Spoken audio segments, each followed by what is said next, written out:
대한민국의 현대사를 논할 때 결코 빠질 수 없는 이름 박정희. 어떤 이에게 그는 눈부신 경제성장을 이룩한 구국의 영웅이었고 또 어떤 이에게는 헌법을 유린한 독재자였다. 찬사와 비판이 교차하는 그의 삶은 마치 전쟁과 평화가 동시에 펼쳐진 드라마 같았다. 오늘 우리는 이 인물을 둘러싼 모든 이면을 들여다보고자 한다. 챕터 1 어린 시절과 일본 유학. 1917년 경상북도 선산군 구미면에서 태어난 박정희는 8남매 중 막내로 가난한 농가에서 성장했다. 어린 시절 그는 유독 총명하다는 평을 들었지만 가난 속에서 장래에 대한 희망은 막막했다. 그런 그에게 전환점이 찾아온 것은 대구사 범학교에 진학하면서부터였다. 교사가 되기 위해 공부하던 그는 어느 순간 더 넓은 세계를 꿈꾸기 시작한다. 1930년대 후반 박정희는 일본 만주의 신경군관학교에 입학한다. 이 결정은 단순한 진로 선택이 아니라 그의 인생을 극적으로 바꿔놓는 계기가 된다. 그는 일본 제국주의의 군사 시스템 속에서 군사학을 배우고 만주국군 장교로 복무한다. 이 시기 박정희는 일본에 충성서약을 하고 타카키 마사오라는 이름으로 불리게 된다. 이로 인해 해방 이후 친일 논란의 핵심 인물로 지목되기도 한다. 그러나 박정희는 이 시기의 경험이 훗날 군사 전략가로서의 자산이 되었다고 자주 언급했다. 타고난 조직력과 군사적 판단력은 만주 시절의 경험에서 비롯되었고 이는 한국군 내에서도 빠르게 승진하는 배경이 되었다. 교사에서 일본군 장교로 그리고 해방 이후 국군 창설 멤버로. 그는 일제강점기의 혼란 속에서 단단한 생존 전략을 몸에 익힌 인물이었다. 챕터 2 5.16 군사정변과 권력 장악. 1950년대 말 대한민국은 정치적 혼란과 경제적 위기에 시달리고 있었다. 자유당 정권의 부패와 4.19 혁명의 후속으로 들어선 장면 내각은 무능하다는 평가를 받았고 사회는 혼란에 빠졌다. 박정희는 이 혼란을 정리할 수 있는 유일한 방법이 군의 개입이라 믿었다. 그리고 1961년 5월 16일 새벽 그는 군을 이끌고 정변을 감행한다. 이른바 5.16 군사정변. 그는 혁명 공략을 통해 부정부패 척결, 경제재건, 반공을 내세웠다. 정변 직후 국가재건 최고회의가 설치되며 박정희는 실질적인 권력자가 되었다. 그는 군정체제를 정비하며 정치 세력을 재편했고 1963년 민정 2항을 명목으로 대통령 선거에 출마하여 당선된다. 이는 군인이 정치인이 되는 전환점이었다. 박정희는 이후 새롭게 창당한 공화당을 중심으로 권력을 다져나갔다. 그는 정치적 정당성을 강화하기 위해 대외적으로는 반공을 내세우고 내부적으로는 경제개발이라는 명분을 내세웠다. 하지만 그의 정권 장악 과정은 결코 평탄하지 않았다. 각종 야당 탄압, 언론 통제, 정치인 숙청이 뒤따르며 민주주의의 근간은 흔들리기 시작했다. 박정희에게 5.16은 단순한 쿠데타가 아닌 혁명이었다. 그는 스스로를 나라를 살린 지도자로 인식했고 국민에게도 그 믿음을 강요했다. 이는 훗날 그의 권위주의 통치의 출발점이 된다. 챕터 3 경제개발과 한강의 기적. 1960년대 중반 박정희는 권력을 정당화하고 국민의 지지를 얻기 위한 핵심 수단으로 경제개발을 선택했다. 그는 경제기획원 에코노믹 플래닝 보드를 설립하고 5개년 단위의 경제개발 계획을 수립했다.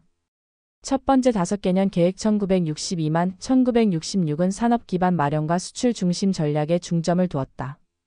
박정희는 잘 살아보세라는 구 아래 강력한 정부 주도형 개발 정책을 펼쳤고 당시 미국과 일본 그리고 독일 등의 자본과 기술을 유치해 한국 산업화를 본격적으로 가속화시켰다. 경부고속도로, 포항제철, 울산공단 등은 모두 그의 주도로 탄생한 대표적인 국책사업이다.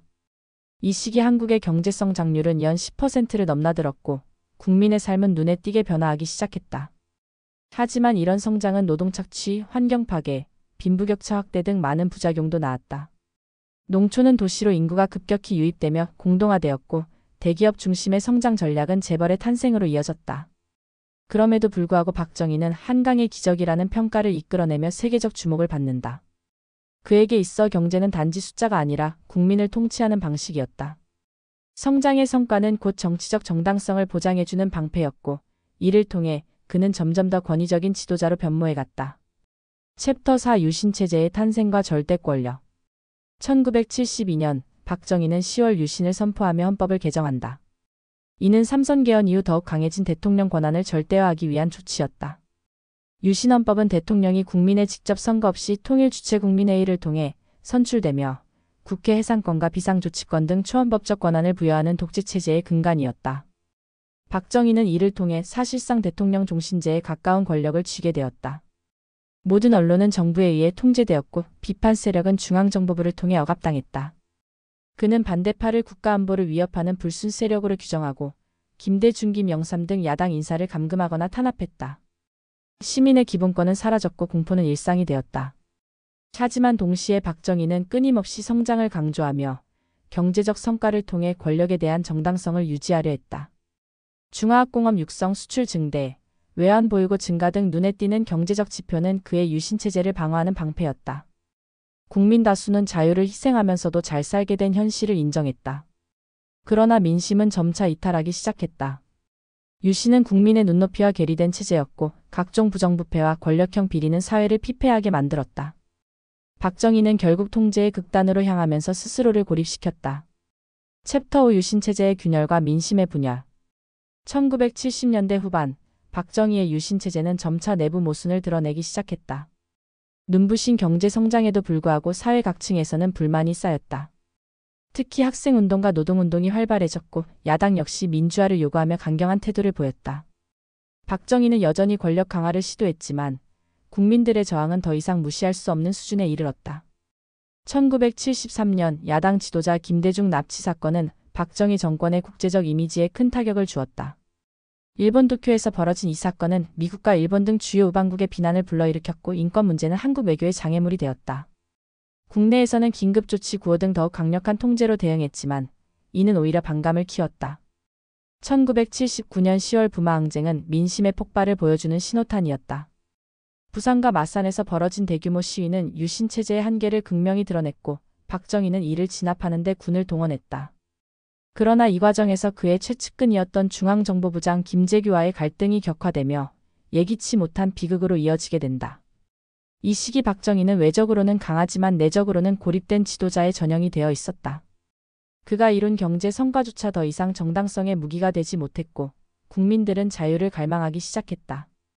결국 유신체제는 권위주의의 절정에서 균열을 맞기 시작했다. 챕터 60.26 사태, 충격의 총선과 마지막 순간. 1979년 10월 26일 박정희는 서울 궁정동 안가에서 열린 만찬 자리에 참석했다. 이 자리에는 중앙정보부장 김재규, 경호실장 차지철 등이 함께했다. 정치 상황과 반정부 시위에 대한 논쟁이 오가던 중 김재규는 갑자기 권총을 꺼내 박정희와 차지철을 쏘았다. 대통령의 생명은 현장에서 끊겼고 대한민국은 순식간에 권력의 공백 상태에 빠졌다. 이른바 10.26 사태는 국민에게 엄청난 충격이었다. 대통령이 암살당했다는 사실보다 그것이 가장 가까운 측근에 의해 이루어졌다는 점이 더욱 충격적이었다. 군과 정치권은 순식간에 비상체제로 돌입했고 계엄령이 선포되었으며 신군부의 등장으로 이어지는 전국 대혼란이 시작되었다. 김재규는 이후 재판에서 민주주의 회복을 위한 불가피한 선택이었다고 주장했지만 그의 행위는 여전히 평가가 엇갈린다. 박정희의 죽음은 단순한 한 인간의 최후가 아니라 시대의 종언이었다. 권위주의 시대를 상징하는 거대한 기둥이 무너졌고 한국 사회는 새로운 방향을 모색하게 되었다. 박정희는 죽었지만 그가 남긴 유산은 여전히 살아있었다. 경제 성장의 성과, 산업구조의 변화, 재벌체제, 그리고 민주주의에 대한 억압의 기억까지. 그의 마지막 순간은 단순한 비극이 아니라 현대사에서 가장 중요한 전환점 중 하나였다. 챕터 7 유산과 평가 영웅인가 독재자인가. 박정희를 바라보는 시선은 양극단으로 갈린다. 일부는 그를 근대화의 아버지로 추앙하며 오늘날 한국의 경제적 기틀을 마련한 인물로 기억한다. 실제로 그의 재임 기간 동안 국민소득은 급증했고 무역 규모는 수십 배로 늘어났다. 세계적인 기업 삼성, 현대, LG 등이 이 시기에 도약했다는 점도 그의 경제정책의 산물이다. 반면 그를 헌법 파괴자, 민주주의의 적으로 평가하는 시각도 분명 존재한다. 유신헌법은 독재의 정점이었고 수많은 정치범과 양심수들이 고통받았다. 언론의 자유는 억압되었고 사상검열과 고문이 자행되었다. 인간의 존엄성이 경제적 성장이라는 명분 아래 희생된 것이다. 그의 딸 박근혜 전 대통령 역시 이러한 평가 속에 정치 무대에 섰다. 박정희에 대한 향수와 비판은 여전히 정치적 자산이자 부담으로 작용하고 있으며 한국 정치의 보수진보 구도를 결정짓는 기준선이 되었다. 역사는 단순하지 않다. 영웅과 독재자, 이 두 이름은 박정희라는 인물을 동시에 설명하는 단어다. 그의 유산은 숫자만으로 판단할 수 없으며 수많은 인간의 삶과 선택이 얽힌 복합체로 남아있다. 챕터 8 역사 속에서 다시 보는 박정희. 오늘날 우리는 박정희를 단순한 찬반의 대상이 아니라 한국 현대사의 거울로 바라봐야 한다. 그가 남긴 정책, 경제구조, 정치제도, 심지어 사고방식까지도 여전히 우리 사회에 영향을 미치고 있다. 그를 기억하는 방식이 곧 대한민국이 스스로를 기억하는 방식이기도 하다. 국가를 위해 헌신한 지도자였는가? 아니면 권력을 위해 국가를 도구로 삼은 독재자였는가? 이는 정답 없는 질문이다. 중요한 것은 우리가 그의 통치를 통해 무엇을 배워야 하는가다. 민주주의는 한순간에 무너질 수 있고 경제 성장만으로 국민의 삶이 모두 해결되지 않는다는 교훈은 여전히 유효하다. 그는 시대의 산물이었다. 냉전, 분단, 개발 독재, 산업화 모든 혼란이 그에게 집중되었고 그는 그 속에서 한 나라의 방향을 정했다. 박정희는 결코 단순하지 않은 인물이었으며 그래서 더욱 많은 이야기가 필요한 인물이다. 박정희. 그 이름 하나만으로도 우리는 대한민국의 격동의 반세기를 떠올릴 수 있다. 그는 국가를 위해 헌신한 지도자였고 동시에 자유를 억압한 독재자였다. 오늘날 우리에게 필요한 것은 단순한 평가가 아니라 이 인물로부터 배우려는 태도일 것이다. 또 다른 이야기가 궁금하다면 구독과 좋아요 부탁드립니다.